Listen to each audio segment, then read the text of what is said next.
Okay, good evening. On behalf of the MBA Women in Business and Men as Allies Clubs, I want to welcome you all to this panel discussion. My name is Joe Holt, and I teach ethics and other things here. It was my privilege last year to work with the MBA Women in Business Club to start a series of discussions on gender equity and the MBA program, and then in business in general. We worked together to create a course, Rising Together, Gender Equity in Business. The MBA gents formed the Men as Allies clubs to support the women, which is wonderful and leaving me more hope than I've ever had that things can actually be different when it comes to that in the workplace.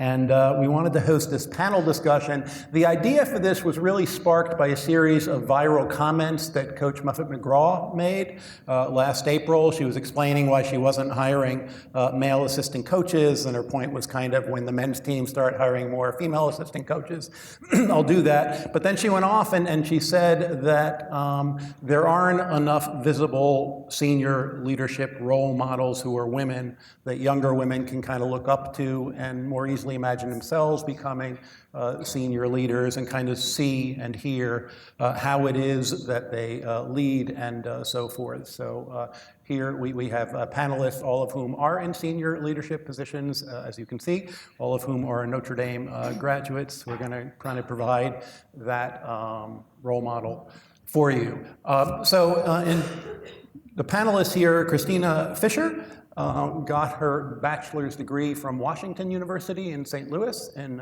finance, and then earned her MBA in the Chicago Executive MBA program here at Notre Dame. Christina first worked at Deloitte & Touche, doing IT risk and advisory service practice there. Then she was a risk advisory services at Baker Tilly. Then she was the assistant VP of finance for the Federal Reserve Bank of Chicago. And then, because it's Christina, then she was the VP of finance for the Federal Reserve Bank of Chicago. She's currently the CFO of the American Hospital Association. So Christina, welcome here. Thank you. Kari Hedges got her bachelor's degree in health administration from University of Kentucky, and then was a classmate of Christina's in the Chicago EMBA program here at Notre Dame. So this is a reunion of sorts for them. And she has been working in a day and age when lots of people change jobs. Kari has been at Blue Cross Blue Shield Association for 23 years. Yes. So Blue Cross Blue Shield Association is a federation of 36 independent, locally operated Blue Cross Blue Shield companies across the nation. And Kari is VP of there for commercial markets and enterprise data solutions as well. With that, and then Jeanne Jones, and Jeanne does a lot of volunteering around here. I think we need to get you an office here, I think, to do that as well. So Jeanne received her bachelor's degree in accounting here at Notre Dame. Then she earned her MBA degree at Kellogg. And Jeanne started out in the audit practice at Ernst & Young. Yes. In the Chicago office, and then she went to Exelon. She had a series of positions. She was the executive assistant to the CFO. I guess you learned pretty well in that position. Yeah. They there. call it chief of staff now, which sounds so much more cool. But Yeah. Back then it was executive assistant. So Yeah. I should have, So you can go back and claim I that. gotta go You got to rebrand change that, your yeah. LinkedIn profile to the new one. And then Jeanne is currently a senior vice president and treasurer and CFO of ComEd. ComEd is the fourth largest utility in the country, for those who don't follow that. So it's an amazing group of women. And then moderating the event tonight, kind of in the spirit of letting women shine in leadership roles, I'm going to finish this introduction and then turn things over to MBA Women in Business leaders, Gina Guzzardo and Adenike Optuvo. over here. I wanted to share just one thing that Coach McGraw said last spring in her viral comments. She was talking about the need for young women to have these role models, and she said, how are these young women looking up and not seeing someone that looks like them preparing for the future?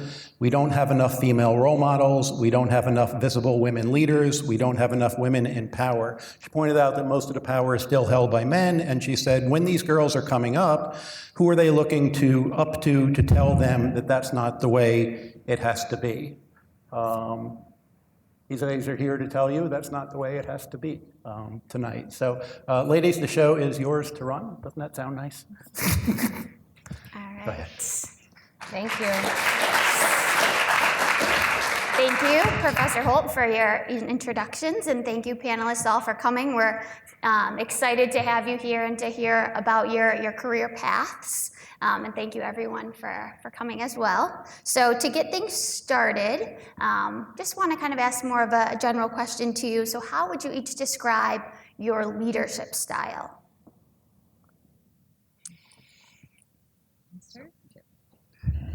Okay.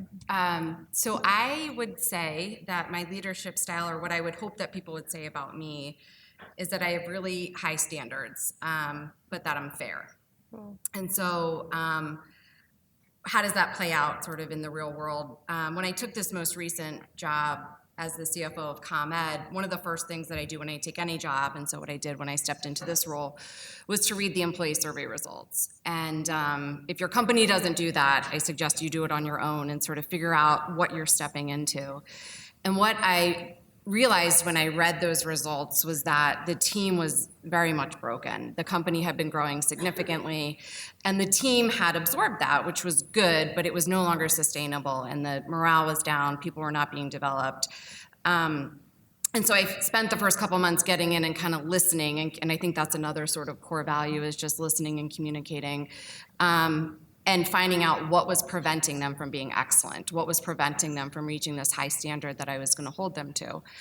And a couple months into it, one of the women on my team said, so now that you've been here a little bit, have your expectations of us changed?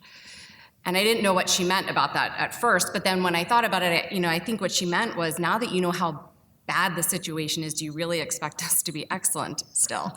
And I told her, I said, no, my standards and expectations haven't changed, but my role as your leader is to give you the tools, the resources, and the support so that you can be excellent, and to put the right people in the right roles to help achieve that standard. And so we did that by hearing sort of what was broken and what needed to be fixed.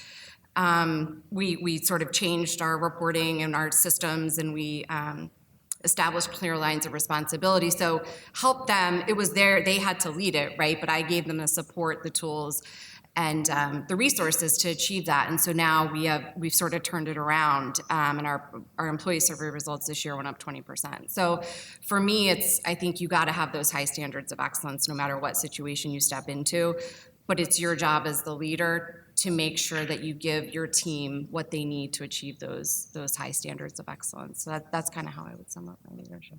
Mm-hmm. So I'll jump in with a couple themes that I think mimic a lot of what you just heard, but come at it from a slightly different perspective. Accountability is important.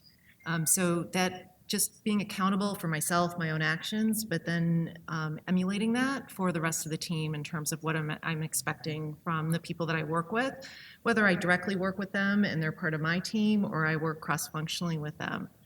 The second thing I'd mention is around building trust and that collaboration approach, and that's really important in the role that I have. Working at the association, working across the 36 different companies that Professor Holt spoke about, that's my primary role, is bringing together diverse thought of these different companies that are run by different people that have different perspectives, and bring them together to come to things that we can do collectively together. So building that trust and doing it in a collaborative way, and that listening skill is a really important skill to develop. And without a good listening skill and the ability to understand and put yourself in somebody else's shoes and try to think about things from their perspective.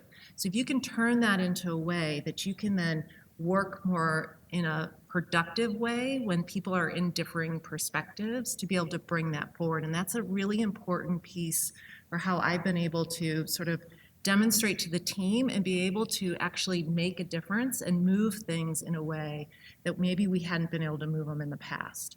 And so that ability to be able to cross that bridge and to be able to bring people together who are thinking about very different things is really sort of a critical skill to build as you think about your own development and your own place of where you want to head towards.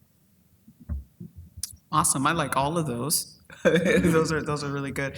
I describe myself as a coach as a development style. Part of that is because I'm a huge basketball fan. Go ND women's basketball.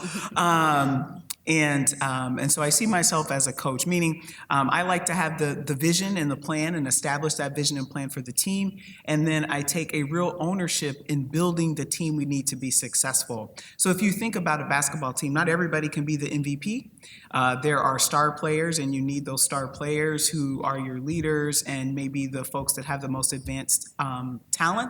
But it is also as important to have the role players who have certain expertise or specialties or personality traits that makes the team cohesive. And so I think that the accountability for building the right team, helping that team work together and motivate, inspire, and develop that team to achieve more than they could do individually. And that's the paradigm that I've used in my leadership in every role that have served well. And I think another key point in leadership is to understand that not everybody is motivated the same way. And so building a relationship with each of your team members is really important to understand what motivates and inspires that individual and how you not only can help them succeed, but how you can get the most out of them as well. Yeah, those are all great answers. Thank you so much. So just talking about your leadership style, can you talk a little bit about who has most influenced your approach to leadership and in what ways? I'll start with that one. I'll start with him. So I always say that my greatest inspiration for leadership is my grandmother. And I just spent Thanksgiving with my grandmother, so she's top of mind. But everything I know about leadership, I learned from her, and that's about being a servant leader, being humble, respecting everyone, no matter their level or their ability, working together as a team, and probably most of all, not asking from anyone else more than you would do yourself. So that's all about leading by example, really exemplifying the values that you would want to see your team carry forward as well. And my grandmother was a blue-collar worker for many years and retired in a very traditional way. And so she never raised to levels of management in title, but she was a leader. And so I think just observing that anyone in any position, you can learn from those folks. And when you're leading them, to lead by example and also to meet folks where they are really important skills that we all have at every level. So sort of interesting, when they gave us these questions ahead of time, I have a very similar answer, but mine was my mother. My mother, high school math teacher, worked in inner city Joliet. So for those of you who don't know Joliet, Illinois, it's a little bit of a rough neighborhood. And she had people from every class, every sort of domestic background, ethnic group. She taught everything from the calculus class that went for the kids that were trying to, advance, to the remedial math classes of the kids who didn't learn basic mathematics. And she was able to stretch herself and be able to relate to the different folks that she was teaching and be able to really succeed in an environment that was difficult to be in. And so the tenacity that she had, the willingness to learn and take those different approaches that Christina talked about earlier about how you relate to people differently, was something that I took from her. And her work ethic. I joke with people all the time, being a product of a high school math teacher, you didn't miss school. You didn't, you made your commitments, you followed through on them. And it was part of sort of what instilled in me some of the work ethic that I have today that sort of led me to some of the places. And I got to see her be a leader. She, went back to school when I was in high school. She got her master's at that point in time, tried to advance herself. So some of that continuous learning that I gained from her was something that also really has made a big difference in my life about where I'm at, where I went back to school and got my MBA later in life. And I have just been able to continue that thirst for learning and doing different things, and definitely gained that from my mom. That's great. Yeah, all of that resonates very much with me. And I see we're taping this, so don't show this to my mom or my grandmother, because they'll be very mad that I didn't have them as an example too. But I thought about this, and I think where I grew the most as a leader, I was, so Exelon, the company I work for, is across the whole energy sector. So we generate the power with the largest, cleanest portfolio in the country. It's 14 nuclear plants, wind, solar power. But now I'm on the distribution side, and we get the energy to the customer. But when I was on the generation side, I worked in the nuclear division, and the leaders there can lay claim to being the best nuclear operators in the world. They truly, by any measure, can take that claim, which was a great opportunity for me to be in that environment where I'm surrounded by people who literally are better than anyone in the world at what they do. And what I learned from them was a lot of what you've heard before around accountability. And so they were very clear. It was a very dynamic team, very strong leaders, but everyone had their role and responsibility, and they supported one another. But that clear line of accountability, I think, motivated people, but also created a very efficient organization. And so what did that look like? I remember I was a director there and then got promoted to executive, and the announcement hadn't even gone out yet, but they knew I was the executive. We're sitting in a meeting with the leadership team, and a critical question around the investor reaction for something was asked, and that's the finance person's responsibility. So they immediately looked to me because now I am accountable, and I'm not even 5 seconds on the job and looking, back for someone else to answer it. But that moment, it really made an impact on me. I was accountable. They were depending on me. And I've always taken that to any team I've led, is just, be very clear about what's expected, what your role is. And I think for me personally, it really motivated me. I was not going to let them down, because that was my responsibility to be that financial perspective for the team. The other thing, the constant learning as well, was the second thing I learned from them that I thought just made them great leaders. While they were the best, they had this paranoia around excellence. And so they created a culture where they were constantly critically assessing themselves. And while they had this very much, defined roles and responsibility, when they went into a debrief, titles did not matter. And everyone was allowed to challenge and critically assess the performance of the organization. And that was really neat. And so taking that to my team and making sure that I have that accountability at every level, but that everyone has a voice and that we are constantly critically assessing ourselves. I think if you look at any high-performing organization, that's a fundamental characteristic. The Blue Angels, for example, do the same thing. They have their debrief where after every mission they go in, they sit down, and it doesn't matter, rank or whatever, they all critically assess the mission. And so those were two things that I really learned about how to be a good leader that I try to take with every team. So we also had a fourth panelist, but she couldn't join us. She got called away doing exciting CEO work, so she couldn't join us. But we did send her the questions in advance, and I just wanted to share her responses to this question as well. So she said that she had 3 answers to the people who influenced her approach to leadership. She said, the people that I've hired and did not work out, she had to let go. You learn to be compassionate, thoughtful, and assess talent better. When firing someone becomes easy, you should not lead.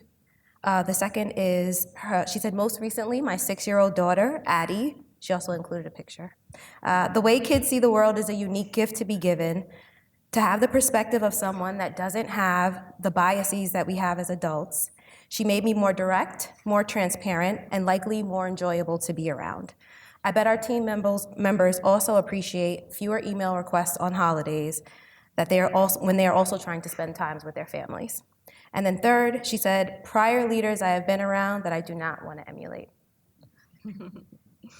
Yeah, all very good answers. So now, in the MBA program, we kind of talk a lot about sort of what best practices are for us as we progress further in our careers. And something that kind of has come up numerous times is mentorship. So curious to hear what role mentorship has played in your career journeys. So I can go ahead and start on that, and I'm gonna talk about two different things. I'm gonna talk about having a mentor and having an advocate, and I believe you need both. Having somebody as a mentor that you can confide in, that you can ask tough questions of, you can bounce ideas off of, and get some unbiased, unfiltered feedback is really important to help you assess where you're at and how you're thinking about things and be able to test what that looks like. And I encourage anyone, no matter where you're at in your career, whether you're a CFO or a CEO, it's helpful to have somebody be in that role. Whether you call them a mentor or not, it could be formalized or informalized. I don't think it really matters, but having that person that you can go to and have that real honest conversation in a very safe way is a really great thing to have. I mentioned an advocate. I also believe that as you're trying to develop and advance in your career, having somebody who sees the value that you bring and is willing to fight for you, willing to bring you to the table so you're part of the conversations, willing to share with you what's going on behind the scenes so you can have some sense of why things are developing in the way that they're developing. Having somebody who says, give this person an opportunity with this new initiative or this thing that they've never done before, because I believe they can do it. And if you can find somebody to help be your advocate for you, that is huge in terms of opening doors. And then when you find yourself in a leadership role, finding people that you can be advocates for and helping to develop sort of that next generation of folks to be able to step into some of those leadership roles and to try new and different things. And if you can find somebody to do that for you, that's really very beneficial. And sometimes they might surprise you. They're not always the people that you think they are. It's not necessarily your boss. It might be somebody in another department that you've done a cross-functional project with who saw the value that you brought that can help be that advocate for you in another situation. So think about how you find people like that in your, sort of surrounding area that you can ask questions of, but that can also be your biggest supporter when, there's those opportunities to bring you forward. Excellent. I echo, amplify, yes, absolutely. I will just add one thing in terms of having a mentor that challenges you. So I have a mentor that I've had throughout my career. She's known me since I was a green analyst in my early 20s and still now, and she's never impressed with any accomplishment that I achieve. She's never impressed. She lets me celebrate for like 2 weeks, and then I'm like, I got promoted to CFO, yay! And she's like, 2 weeks, and then we're going to start on the plan for the next role. But I think that what's important, and we have a great relationship, is to have someone who's honest with you, who challenges you, who would be willing to give you the feedback that others may not give you. You'll find as you get to, I love what Kari said about no matter your level, having those mentors, because when you get to higher levels of management, sometimes people don't always give you the feedback that you need. So having mentors is very helpful who will still give it to you straight, no chaser, the type of feedback that you need to continue to improve. And so the last mentoring conversation I had with my mentor, and I was talking about, how it's my life's dream to be a CFO, and I'm so happy and I love my job. And she was like, okay, so when are you going to be president? So I was like, but wait, I don't intend this to be a developmental role. Like, I'm really happy. But I think that someone who challenges you, gives you direct feedback, who will not hold back on things that you need to hear is really important, no matter the level of achievement that you reach. Yeah, I agree with all that. So mentor for me is get the good feedback, but to vent too. Work can be really stressful, and so if you have someone that you can vent to before you go do something stupid, that's helpful as well. And I just echo what Christina said about having that mentor that sees something in you greater than you see in yourself. So when I was at Nuclear, the chief nuclear officer, very similar situation. I had just been promoted, and he's like, "That's great. I want you to map out in 10 years how you're going to be the CFO of Exelon. He's like, I don't care if you want to be the CFO of Exelon. I want you to map it out. And I share that as a tool for each of you too, because it's a nice way to sort of think about your career when you're in a role. It's a gap analysis it forced me to think about, what am I missing? What don't I have?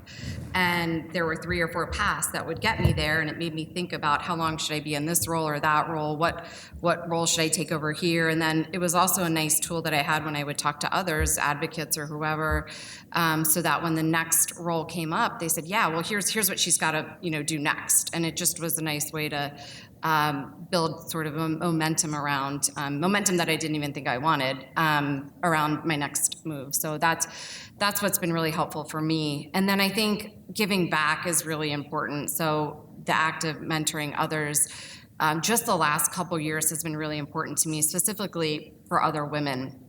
And when I came back from my 3rd maternity leave, I remember being very nervous about coming back to work. And I was an executive at this time. I had done it 3 times now, but I had taken an extra month this time. So I took 4 months this time. And that extra month was great because I was feeling good, and the baby's starting to sleep a little bit better. And I spent a lot of time with the women in my community, my neighbors who might have been stay-at-home moms. And I had this great community of women that I was really going to miss. And so when I went back to work, really as a result of sort of this paranoia around not having this strong sense of community of other women that I could look to, I started setting up these lunches with all the women in finance. It was more for myself because I wanted to be around other women.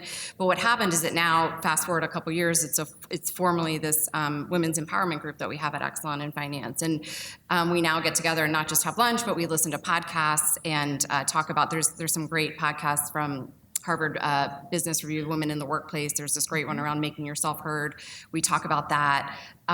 We do, so I just, that in the last couple years has been very important to me. I got a lot out of it, but I also think it's really important, as Coach McGraw said, for women to be seen. It was helpful for me to see other women, and so I want to, give back to others as well.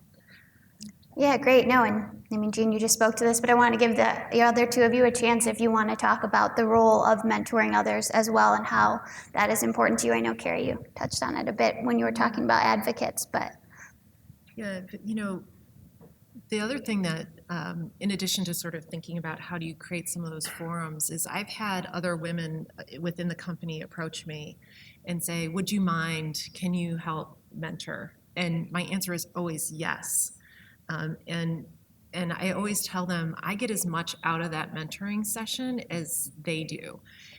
Hearing their questions, thinking critically about why did I make that decision, or why did I take this path or is that path as part of my career development, and being able to really think about how that played out, and then how does that impact me moving forward, and how they can take or learn something from that. And so I really encourage you, as you think about, where you're going to be eventually in your careers, to think about those opportunities, because you gain so much from that opportunity of having those conversations and having it be a different type of conversation. It's not about the bottom line. It's not about the deliverable date that was missed. It's not about, whatever it is that you're dealing with, the press release that has to get out, or whatever it is.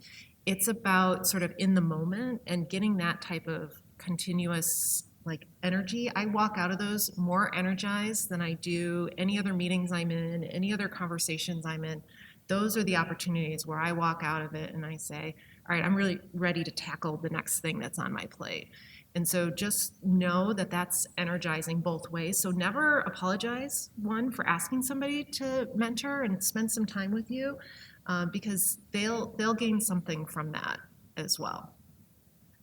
Absolutely. I couldn't agree more with both of my colleagues here. Just one thing I would add is I would encourage each of you, men and women alike, as you progress throughout your career and become senior leaders, is to see mentoring as part of your job.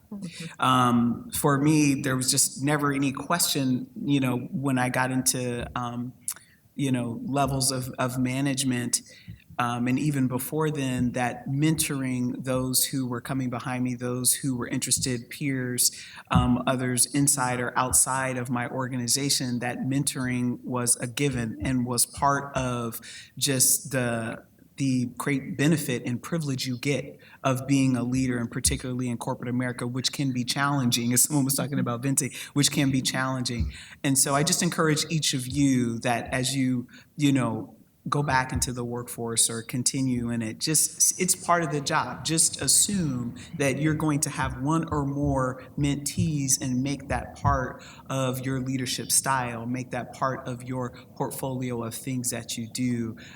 You will benefit for sure, and also those who are coming behind you would benefit from your experiences as well. Okay, so everyone take a collective inhale and exhale. All right. So the next question is, what obstacles, barriers, stereotypes, or biases have you encountered in your rise to leadership, and how did you handle them? So I'll go first on this one. I think in general, you have sort of the standard ones of, everything within the walls of sort of the corporation, to being interrupted more than my male colleagues, to, my appearance, commenting on my appearance, or being told that, before I even had kids, if I was going to have kids, that there's certain roles that you probably shouldn't do. So all of that is just annoying, and it exists. And I think for years we sort of didn't talk about it, and we just dealt with it. And I think the more we can talk about it and share our experiences it's helpful for me.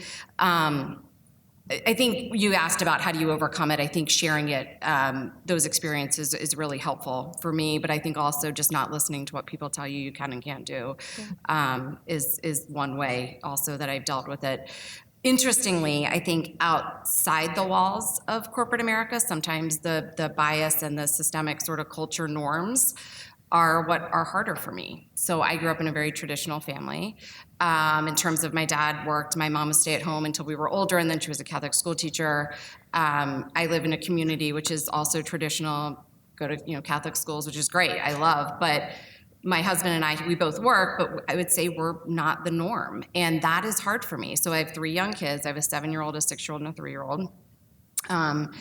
And I feel the pressure, and I want to too, because I enjoy it, to be volunteering at the school. But I can't be there during the class parties. And it's hard to make the, shows during the day, and but you want to play your part as a very involved mom, and that expectation isn't on men. So at the school, the dads aren't feeling the pressure that the norm is the mom, the room moms, that's what they're called, and then conversely at work, the men I work with aren't feeling the pressure to do stuff outside of work. So you're sort of in this unique role.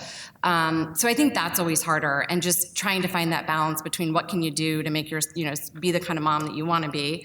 And balance it with doing a really good job as an executive. And I think an anecdote I'll share is in how this shows up. So when I was promoted to the CFO, I had been working for this my whole career. It was great. The press release hadn't gone out yet. I told my mom was my first, besides my husband, first person I told, and what she said, the first thing she said to me was not congratulations, it was, can you turn it down? Because in her mind, right, like continued success here meant how are you going to be a good mom to these 3 kids? But I will tell you, I have a brother who has 4 children, and he's also CFO of a public company, and that conversation, isn't had, right? There isn't this question around how can you be a good dad to these 4 kids and still be a CFO?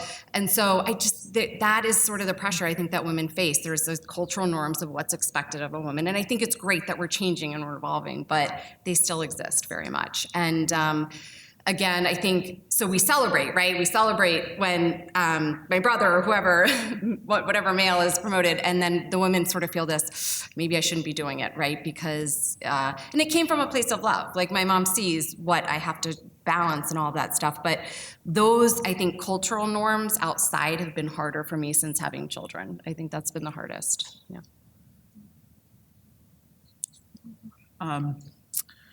Yeah, it's good. So I'll share. So I have lots of stories, but I'll. I was going through my role, trying to pick which one. So I'll mention 2. One, I think that I've experienced. I started my career in management consulting, as Professor Holt was mentioning, and Consulting in the late 90s wasn't the kinder, gentler place it is today. So those of you going to consulting, it's much better than it was in the 90s. But I had a lot of experiences of being the only one of, the only woman, the only person of color, the only person in their 20s, the only person from Kansas. So there were a lot of instances of being the only one of something in a room of, really smart, competitive, experienced people. And I think those experiences can also be intimidating, being that person. Should I speak up? Is my idea good enough? Will they listen to me? Do I know what I'm talking about? Am I taking too big of a risk by saying this or that or doing this or that? And so I think what I learned to do, working through that my first few years in consulting, what I learned to do is to own the seat. Whatever seat you have, know that you have earned that seat and you deserve to be there. And since you are there, make sure that people know you are there and what you have to say. Don't discount your thoughts, discount your ideas, discount your own expertise or experience, no matter what it is, because if you're there, you should assume that you're there for a very good reason, and that you want to demonstrate that as much as possible. So that doesn't mean speaking just for the sake of, having your voice be heard, but having something to offer and being prepared to do so. And I think that the own your seat model has served me well, because even as CFO, I'm still in a lot of rooms where I'm the one of only something. And so if I let that intimidate me, I wouldn't continue to be successful as a corporate executive. The other one that was very interesting, which has not anything to do with my demographics, is when I worked at the Federal Reserve Bank of Chicago. I came from consulting, and the Fed at that time was a place that had a lot of tenured employees, people who had grown up there since they were in undergrad. And so I had the experience of being from the outside. And so that was a place where, it's not unique to that. There are many places that are like that embrace folks from the outside, and then sometimes you have the other experience. But even though I came with lots of management experience and expertise, I had to prove myself again and to regain respect from people who were at similar levels. And I think, again, that was an experience of understanding where they were coming from, appreciate where they were coming from, and listening more to understand what their experiences and thoughts were and what I needed to know about that environment, about the Fed, but then equally share what my experiences had been that were valuable. So I think the listening first was a good lesson, as opposed to being offended by the fact that they thought I was an outsider. But listening and sharing and respecting what they had to say, and then using that as an opportunity to share my expertise as well. So I have a couple stories as well, and I'm going to go way back to right after I graduated from my undergraduate. And I was, at the time, had a background in healthcare administration, did an internship at the University of Kentucky Hospital, did another one in a smaller hospital in Owensboro, Kentucky. And I came out of that and was looking for a job in healthcare. And there was an opportunity sort of in my hometown area to be interviewed for an assistant hospital administrator in a nursing home. And it would have been a great opportunity for somebody new coming in to learn and be able to take some of the experience that I had had. Came into the interview, was sitting across from the administrator of this nursing home, who is a white male, who immediately noticed that I had an engagement ring on and started to question me about whether or not I was married yet, if I was planning to have children, and started to ask really things that today would be considered very inappropriate in an interview. I walked out of there and said, this is not the kind of place I want to be. They didn't offer me the job, which wasn't a surprise, because this gentleman had some bias to me without knowing anything about me or my background or my type of commitment on things. A couple weeks following that, somebody else, because this was a nursing home chain that had multiple nursing homes in different communities, reached out to me and said, there's another opening over in this other facility. And I said, no, thank you. I can't work for a company that has people in it like this. So part of, for me, was gaining that experience, but having sort of the fortitude to say, that's not acceptable and that's not a culture I'm willing to be part of. And so fighting against that, and when, sort of in a vulnerable place, I didn't have a job yet. I was still looking for a job. I was still trying to find my way coming out of undergraduate school, but I was not going to accept that. And so you have to have confidence in yourself, and you have to have sort of know what your values are and make sure you stick to the values that you have.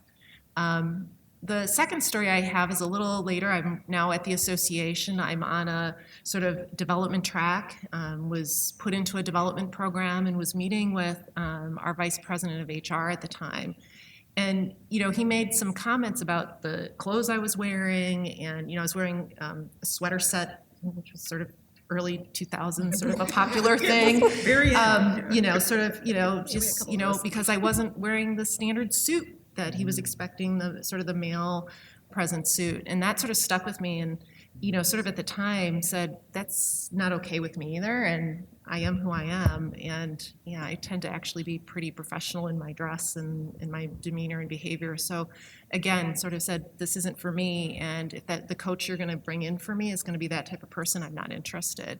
And found other ways to get the mentoring and coaching that I was looking for at that point in time in my career, which came through other leaders within the organization, both male and female. So I was able to find other alternatives to that. The other thing I'll add, because sort of a similar situation, I have 3 children, but earlier in my career, my husband, when we had 2, my husband and I both worked. I was on a career trajectory that he was not. He was sort of in a type of career. He works as a civilian in law enforcement, so there was only so many places he can go in that type of career. And we made a decision at the time, because our sitter that we had for our kids was moving, so we had no place for our kids. He became a stay-at-home dad. And so what I would just share is that my husband had a lot of biases against him, that I was the wage earner and that he was staying home with the kids, sort of this, having that difficult time actually fitting in, because it is the moms at home, and couldn't quite fit in with that.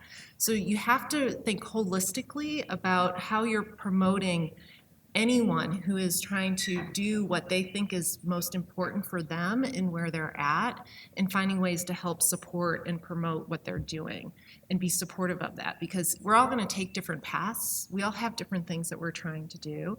And it was a great opportunity for us that he made that. That was it worked for us at that point in time. He's working again now. But after a few years, my mother-in-law became ill. She moved in with us. He was able to help take care of her. So having that opportunity for us was something, had we not made that decision when we made it, wouldn't have been able to do that. So you just got to think a little differently sometimes about how you support each other, and think about different types of roles in different ways. Don't sort of pinpoint somebody that, he wasn't good enough or didn't have the type of skills to be able to do that. There was something sort of wrong, that it was me being the wage earner and not him. And that's okay. And we all have to be okay with that, and sort of being in the environment. And frankly, became one of my biggest advocates and biggest supporters. He was a stay-at-home dad when I was here, being at the time an executive director and getting my MBA. And so I was juggling an awful lot. And if it wasn't for him and the support I got from him and the things he picked up and did with our family during that time, I wouldn't be in the role that I'm at today. And so you also have to then appreciate how those other people support you in that. So I just sort of, it's a little different take on the biases that happen, but it's definitely real bias in our culture that we have to, overcome. And it's a hard thing to do, because everybody has these stereotypes of how we're all supposed to be and act, and they're just not right when you try to sort of put people in those types of boxes. Yeah, thank you guys for sharing those stories and that advice. I think it really resonated with all of us. For this, we also wanted to share Jillian, the CEO, who could not be here tonight, her response for this question as well. So she's provided a funny story initially. She says, so when she first became CEO of Chart, she went to an investor conference where you have back-to-back meetings with various investors. And she says the first investor showed up and asked her to get him a coffee while he waited for the CEO to arrive. She said she just plainly answered that she was the CEO and proceeded to ask what questions did he have for her. She says there's no use in embarrassing someone in a situation like that.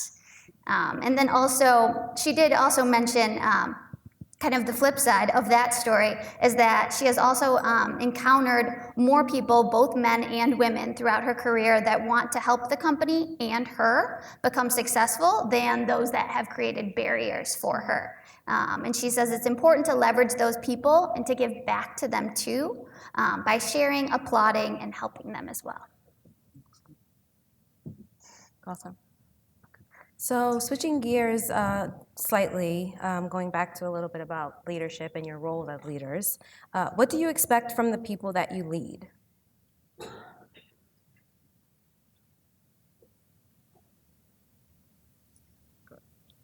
So integrity,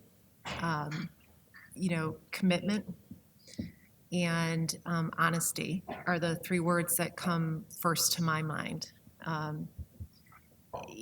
No matter what your role is, no matter what you do, having an integrity in your role and integrity in how you work with each other, integrity how you treat people, is really sort of a critical piece to have. So that it's sort of foundational. It gets to people's values, and if they have the strong values, even if those values are slightly different than mine, they could be, they live those values and they're very true to those, and they are who they are, then that's helpful to know and understand. And so having that type of integrity is important.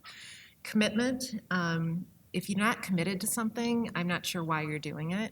And so, you got to commit to something. And even if it's in a job, and maybe it's, in a job that you sort of get into and you say, you know what, this isn't maybe exactly what I thought it was, but if you can find something to be committed to as part of it, so I'm going to learn from this. I'm going to learn from this experience. I'm going to find something to be able to get some value out of it, be able to take that and find the way to get something from it. You can move on. You can move beyond it if it's not the right fit for you, but finding a way to sort of get that benefit commitment level out of it. And then trust. Without it, there's just no foundation to build upon, and it's a huge expectation that I can trust them and they can trust me. And so that means open conversations, that means truthful conversations about what's really in front of us and what we're dealing with and what our fears are, and kind of what's on our worry list, and what our successes are, and how we look at all those things collectively together. I'll add two things. One is I expect those who work for me to show up and do your best. And that sounds really simple, but as I reflected on this question, all the things Kari said are, spot on. But I was like, if I were to simplify it, just show up and do your best, because you can tell when someone's working and they're only giving you a half-baked effort. You can tell when they're not quite focused, or when their attitude is not what it needs to be. And none of us are perfect. Everybody has a bad day. But more often than not, my expectation is that they show up and give their best of what they have, because the team needs it. The team needs each individual person to contribute their best talent, skill, energy, and attitude for us to be successful. And the second piece I would say is an attitude of continuous learning. As I'm sure as you all well know, in the marketplace that we have, everything is changing, and everything is changing super fast. So all of us, no matter where you are in your career, you have to have an attitude of continuous learning, continuing to add transferable skills to your portfolio. You guys are doing that actively now and getting your MBA, and that's a formal way. It may be informal. It may be learning from your peers. It may be reading some interesting material or taking certifications. However you do it, continuing to add to your portfolio of skills and experience, I think, is what keeps you sustained throughout a career, which these days is getting longer and longer. Yeah, so we're at Notre Dame, and I'm going to share a book recommendation from Lou Holtz. So great leadership book. It's called Winning Every Day, and it really talks exactly what Kari talked about. He has 3 questions that you have to ask sort of your team. Do I trust you? Do I care about you? And are you committed to excellence? And I think those are very similar to what you said. And so it's a short book. I've read it several times. It's excellent. So I would just say that really resonates with me, and I think it's so simple. The other thing I would say is when you step into a new leadership role, make that clear to your team about what you expect. So one of the first things I do with my new teams is I sit down and I have a list of maybe 5 things. Those 3 are on there, and then there's a couple others, but they always seem to fit under those 3 buckets somehow. But I make it very clear, like, this is what I expect as a leader. And what you said too, Christina, I'm not going to ask anything of you that I don't expect of myself, so I'm going to hold myself to this too. But yeah, so a great book, short read if you get a chance to read it, and then just, be clear about that with your team that you do expect that. And I just want to build on Christine's comment on the continuous learning. Really, seriously, that's great advice as you go into things. Keeping on top of what's happening in your industry, particularly when you're fresh out of your undergrad or your grad and you're fresh into a new career and you get so caught up in what you need to do and learn and be in the moment there. If you don't take that step back once in a while and really think about what's happening, whether it's within your industry or outside your industry, being in healthcare, it's a tremendously dynamic environment. You could find articles on things being debated in healthcare every day, and being able to, so don't bury yourself underneath it, but keep up with what's happening in the industry that you're in and what's happening, whether that's a technology piece, whether that's a, sort of a business strategy piece. There's different ways of sort of keeping in touch with what's going on. So when you're then preparing yourself for your next role, you have some of that context. You're able to then apply it and learn from it. So it's great advice, and it's a really important aspect in your own professional development. Thank you. So now, as many of us are preparing to begin a new role or, further ourselves in our careers, I think we're thinking a lot about what success looks like. So what do you guys think is the most important measure of success for you as a leader? I think you have to, table stakes, you have to create value for the company, right? So that's like, That's exactly what I was going to say. you got to do that. But I think what differentiates you as a leader is the people that work for you. Where do they go? Where do they end up? How do they develop? So that to me is what I take the most pride in, is where are the folks that have been working for me? Did they get promoted? Are they stepping, if I leave a role, are they ready to step into mine? That is where I think you differentiate yourself as a leader. And so I'm really focusing on creating the value for the company. But again, do I care about you? I have to care about you personally and professionally. I want to see you develop as well as do well outside of work. Yeah, no, agreed, and I guess we must be kindred spirits, Jeanne, because those were my 2. But I was definitely going to say results and the leaders that you leave behind you, I think, is important. I would probably, also say, and I think it really just builds on those 2, is when you're in a space, did you leave it better than you found it? I think that, that's about value, that's about developing others, but as a result of your leadership, your motivation, your inspiration, just your presence in a space, did you leave it better than you found it? Did you improve it? Did you enhance it? Or did you deteriorate it? And I think, again, we're not perfect, so you may not always have the best answer to that question, but I think it's important that you do that evaluation with each role, each project, each opportunity, to take a step back and really evaluate yourself honestly. Did you leave the space better than you found it? I'm not sure I can really add to that, frankly. I think that is sort of what it means in terms of being a leader. And, it's as much about what you do as it is about the people. And finding that balance and being able to do both is really critical to being able to step into a leadership position, and then to actually be able to then leave that leadership position and move into your next role, or to move into something like retirement or something else, to be able to actually step away and feel good about what you've done. So I think those are the right 2 things in terms of what it means to be successful in a leadership role. No, thank you. That was great. At this point, we'd actually like to take the opportunity to open it up to the audience for any questions that you guys may have. We have a couple people who are going to come around with mics, so if you want to just raise your hand and either Peter or Emily will come over. All right, great.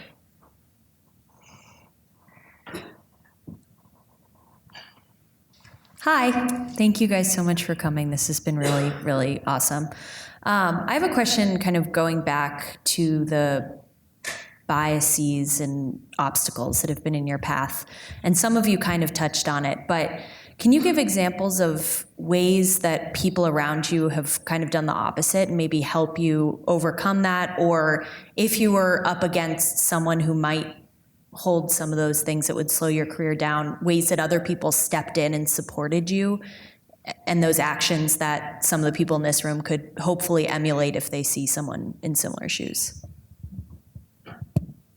I actually, I have an example that you actually just reminded me of an instance. So when I was young in my career in consulting, we worked in project teams, and the junior analysts, if we were in particular sessions, we often were relegated to do the research and take the notes. And I remember this case where one of my teammates who was male, when we were divvying up assignments, he said to me, and he said out loud, he's like, well, I'll just scribble some notes down and give them to you, and then you can fix them. He literally said it like that. And I'll just scribble down my notes as we're talking. I'll give them to you and you could fix them, as if I was the secretary. And we were peers. And my manager at the time heard him say that. And he stepped in. He said, no, that's not how we're going to do. You both should take notes. And then you should come together and work on it together. But by hearing him say that, he just didn't let him relegate me to the secretary. He actually spoke up and corrected the situation immediately. And I think that correcting the situation immediately, that real-time feedback, and just really exhibiting how things should be done was really important. And I think it spoke volumes of my manager's leadership at the time. Christina mentioned being the only in a room, and I think that being aware of that. So when I was at Nuclear, it was very male dominated. I remember when I first got promoted, when we go into the leadership meeting, I would sit at the end of the table, and the chief nuclear officer looked at me and he said, sit right here. He made me sit next to him.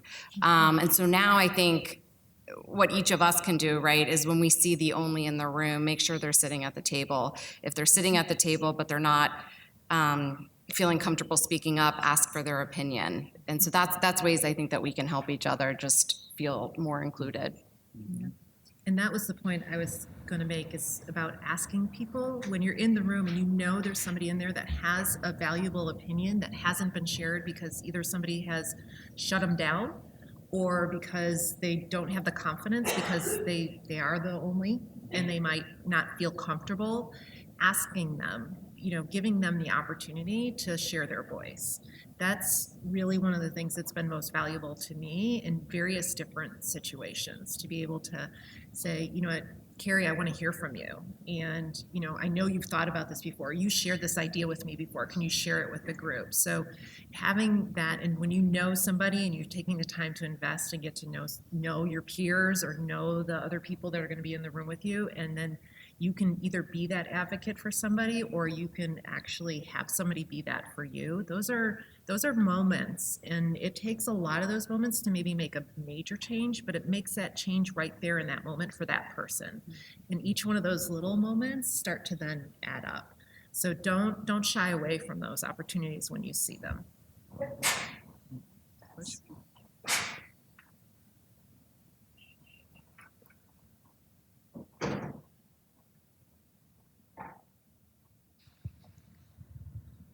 Hi, thank you so much for amazing stories.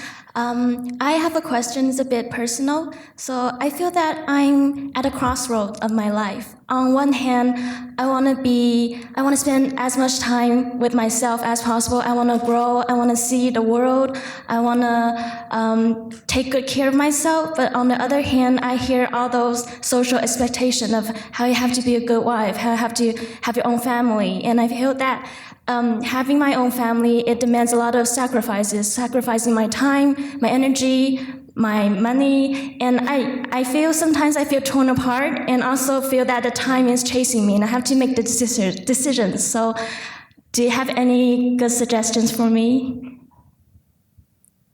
So one thing that comes to my mind is you hear the anecdote, particularly geared at women, more so than men, that you have to have it all, right?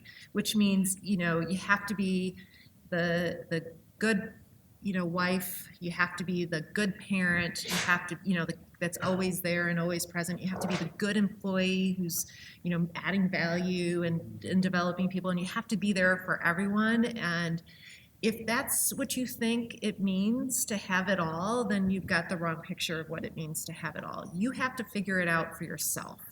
You have to figure out what's most important for you. And as a woman in business and leadership with 3 kids, I've had to make my own decisions about where my trade-offs come. And you have to find those trade-offs, and you have to decide what's more important for you.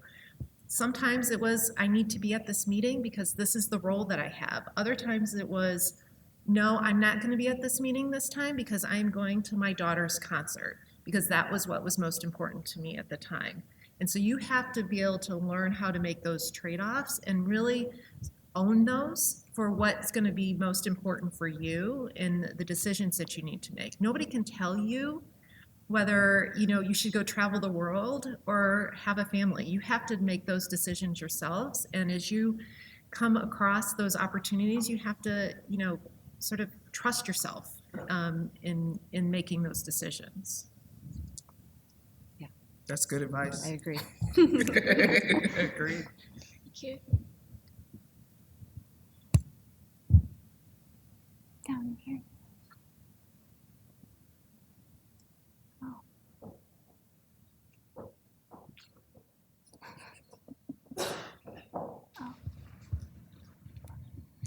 Can you tell us about a time when you received feedback and it may have surprised you, and what you did to go about improving or building upon the feedback that you received? Yeah, I got feedback. So I did a 360, which are really helpful. And one thing that surprised me was, someone that worked for me said, Jeanne's great because she has all these great ideas, but sometimes she steps in too soon to tell us what the solution is. And so they were trying to tell me to pull back a little bit and let them fall and fail a little bit. And so that was really great for me to hear, and also when they came with a presentation that wasn't exactly how I would have done it, but still got the message across that I needed to just let it be and not, put my stamp on everything. So that was really good for me to hear.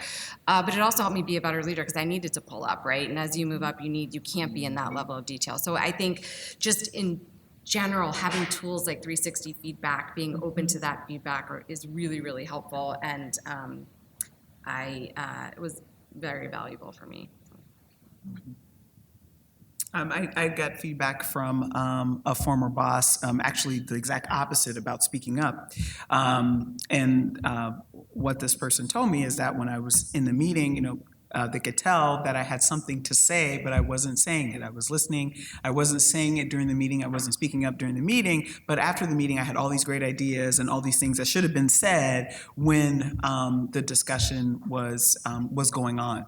And so essentially, this person kind of pointed me in the finger and said, "You need to speak up and you need to give the value, because again, if you're not contributing during the discussion, then not only do you not benefit, but the group doesn't benefit from your input and what you have to say and being able to work together. Maybe you don't have the answer, but you may spark another thought from someone else. And so just that, you're there for a reason, speak up, and recognizing that it not only hurts you individually, but it hurts the team as well." Sometimes the feedback's hard to hear. One thing that came to mind when you asked the question for myself is I was told I was not approachable. And part of that's, and sort of dissident. And I'm sort of a peg it on the introvert scale. And so wasn't even realizing that part of my inherent who I am was coming across, because I'm just not one who just becomes very boisterous or shows necessarily a lot of excitement. But what I've learned is by choice of words. I may not be boisterous or I may not be overly excited about something, but using words and saying, this really excites me, or this, I can see this and I can see what you're doing, and being able to use more descriptive words was a way for me to be able to take what was coming across as not being as warm or open or welcoming and being able to sort of change some of that perception, but without having that type of feedback and hearing about it. So it's sort of got it through that same 360, because people don't come up to you and say, you're not approachable. That just doesn't happen. But you get that through that type of feedback, and then to be able to sit down with a mentor and say, okay, what do you do with that? Because, that's actually not who I am, but it just was not even recognized by myself that that's the way I was coming across. And so that's having that and having those types of mechanisms to be able to get that type of feedback, and then going back to one of the early questions about having somebody that you can use to help really think about, how do I tackle that feedback? How do I actually address it? Because that's not who I want to show up as, and being able to be able to really do something about it.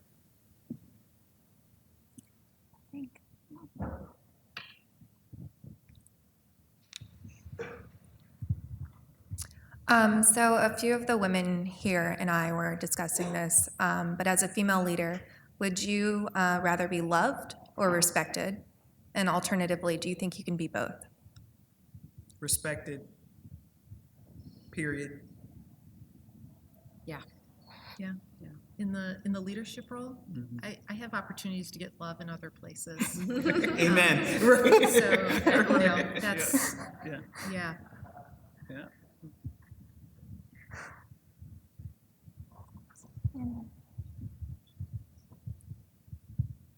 Hi, once again, thank you for being here. My question is, could you tell us about a time that you failed and how you went about either improving or addressing it to make it to the positions you're in today? Thanks.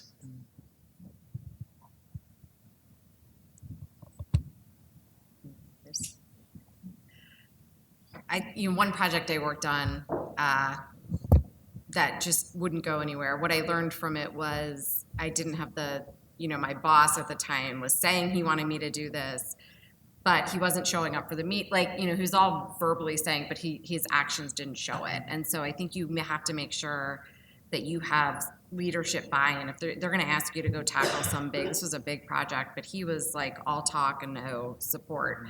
That was a big lesson for me. So the project failed. That was a big lesson for me. Because I'm the type that will climb any hill, right? I'm not afraid of a challenge, but I got to be smart about it. If the person asking me to do it isn't going to show up for the meetings and isn't really supporting it, then I'm not going to.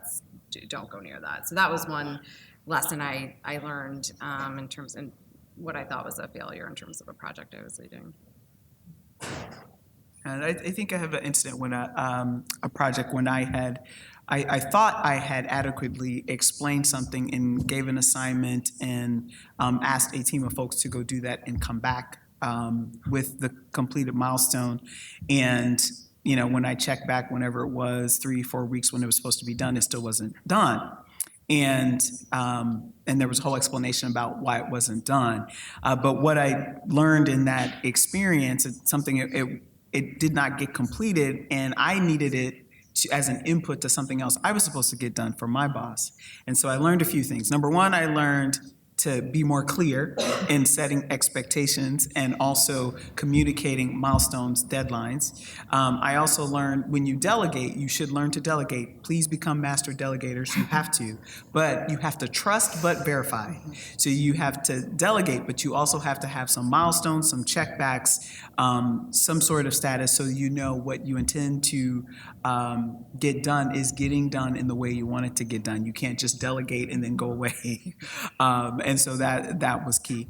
And then I think also just making sure, checking in with people to make sure they understand what you said, because in my mind, I'm the most clear communicator ever. But if you talk to my staff, that's not always the case. So I think communicating clearly, setting interim milestones and deadlines, and trust but verify. I would just say lots of failures, lots of, some big, some small. And if you don't have them, actually you're missing out.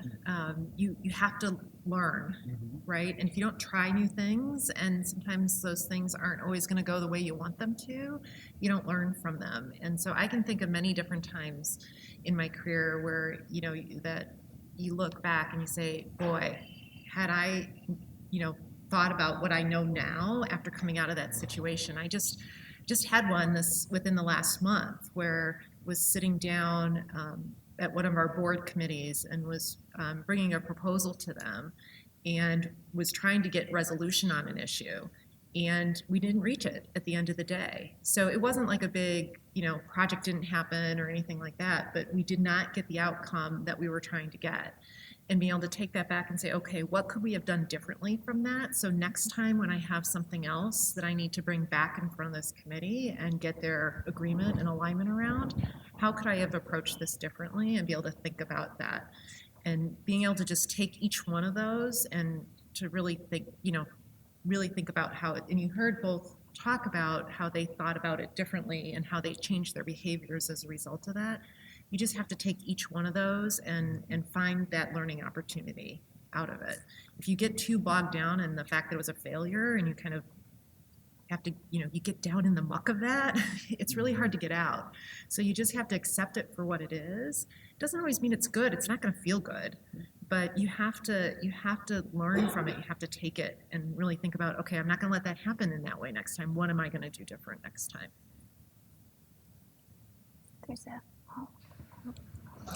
Thank you all again for your time tonight. I know in the gender equity seminar, something that we've talked about is that women times often are told that to be successful, they need to change how they would do things, more so than men, and sometimes told they need to act in, maybe a stereotypically more masculine way. So to what extent have you faced those, kind of expectations in your careers, and how have you handled weighing whether or not you do actually need to change how you would want to do things?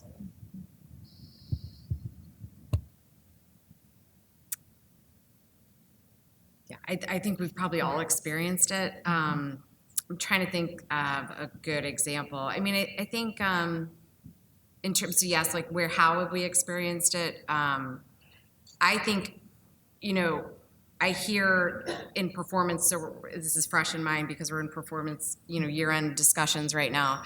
A lot of times when, women who maybe don't, wear makeup or have their hair done, or they have, whatever, that the way they look is indicative of how they perform. So if they don't have it together in terms of their appearance, how do they have it together in terms of your performance on the job? And so I hear that, and that's one thing that just is really grates on me because men are just not held to that same standard. So I think there's that. There's sort of, we get, I think, I hear sort of about the way that women communicate versus the way that, men, it's all about like what they actually were communicating, the results in the presentation versus they said it this way or they, didn't speak loud enough. Like you don't hear that as much with men. So I think the way we evaluate men and women, I see that show up a lot. I think that, and I talk a lot about this with the women in the women empowerment group that I mentioned earlier. I think some of it you have to recognize and adapt to, like being interrupted a lot. Finding a good strategy around how to work around that is good, but I'm not going to change the way I dress because people, are going to evaluate me on that. So I think you have to pick and choose your battles, but I think you have to be aware that those micro inequities and microaggressions exist, and then decide which ones you need to have a strategy for and which ones are just stupid, right? And that we've got to change over time. Okay, I think we'll take one more question up there. Go ahead.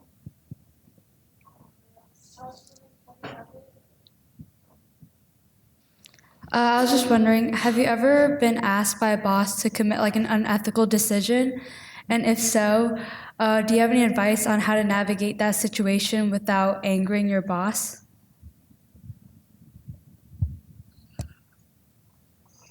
I've never been asked to do something unethical, fortunately. And I was like, in all the roles that we have, that could be really bad. I've never been directly asked to do something unethical. I have been asked to do something that I strongly, vehemently disagreed with and didn't think it was the right decision. So I will handle those differently. If I vehemently disagree with it, then, it's important to me to present, what the rationale is for why I think it's not the right decision, a good alternative and why, and really present that business case to your boss in a thoughtful, insightful, data-driven sort of way. Now, in that case, just because you disagree and it's not unethical, the answer could still be no, and you could be overridden, and that's life. But, as a professional, it is incumbent upon you to present your case on why you think a decision is right or wrong. In terms of the ethics, my personal opinion about that is that there is no job that is worth your integrity. And no matter what the opportunity or the title or the money associated with it, if I was asked to do something unethical, that is enough for me to walk away from a position to maintain my own ethics and my own integrity, because that's something that once you give it, you can't get it back. So I would say, had to think way back. And I wouldn't call it an unethical, but it did challenge my values.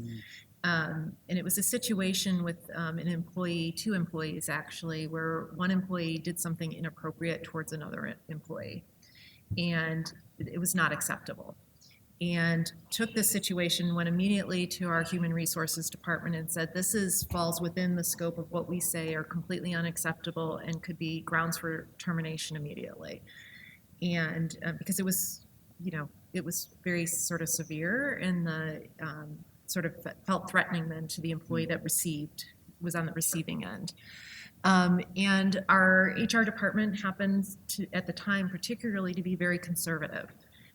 So was, sort of like, well, maybe we need to coach and mentor. And I said, this is not okay to have somebody who's going to show this type of discrimination against another employee and behave in this way. It doesn't fit our culture. It's not who we are by our values as a company. It's not by the values of who we are. So I continuously pushed on them, and within 3 days was able to get it resolved in a way that I felt comfortable, which was actually the employee leaving. But I had to sort of push for that. I couldn't just accept the fact that they were wanting to be conservative and take sort of a softer approach with it. I felt very important, and coming out of that was more respected by others within the team who knew what the situation was. Not everybody knew, and so they didn't have any insight as to why this person was gone. But for those that did, it sort of sent a message back to the team. And so again, it wasn't an ethical situation necessarily, but it was against sort of the core values, and just sort of, again, standing up for them and making sure that you got to be true to yourself when those kinds of situations come up. Ladies, thank you again for spending the evening with us. We greatly appreciate it. Before we close out, I just wanted to ask if you would be willing to provide us with any advice that you would have given your 25 to 30-year-old self on becoming a leader. I would say that you just have to, it's a journey, and you're constantly working it, and find ways to, again, critically assess yourself, remind yourself, what are the leadership qualities I want to have. I took after I'd got my MBA, it was a couple years after that, I was feeling a little stale, came to Notre Dame, did the Unleashing Your Leadership program. Unleashing Your Leadership Potential program was excellent. So I think you just have to constantly be working at it, be self-aware. Even panels like this are ways that I stay on top of my leadership. So tonight I learned 2 things I'm going to take back from Christina. Own your seat. I love that. And Kari, that your stories, you sound like you were the best advocate for yourself early in your career and deciding where and when you were going to go. So advocating for myself and owning my seat, I think just even the drive down here and preparing for these questions, it forces me to think about what type of leader have I been lately? Am I being the type of leader I want? So just, you got to work at it the same way that you're going to build your technical skills and evaluation and modeling. And it's a journey, and you got to constantly be evolving on the leader side too. So the one thing that came to my mind when they shared this question with us ahead of time was sort of believe in yourself. I don't know if any of you have heard of the imposter syndrome, but it's sort of this, you don't actually have enough self-confidence where you start self-doubting, but sort of like you almost have contention internally where you know you can do it, you want to do it, you feel like you've got the ability, but there's this voice sort of in the back of your head that says, are you really smart enough? Did you really earn your seat at the table? You have to learn to push those sort of negative self-thoughts into the background so you can actually achieve your potential. And so if any of you have ever had that, and I'm sure everybody's had at some point in time in your life where you said, is this the right decision? Is this the right place for me? Am I, good enough for this, or am I that?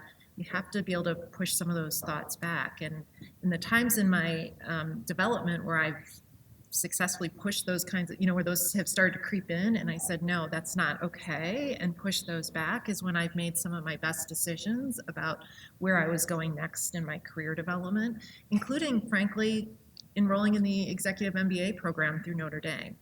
And, just trying to sort of, make those types of decisions. Can I balance all these things? Can I, do all of this? And so being sort of in that moment with yourself and trusting your own instincts and being able to rely on who you are and what you know and what your abilities are is an important thing you have to step back and recognize once in a while.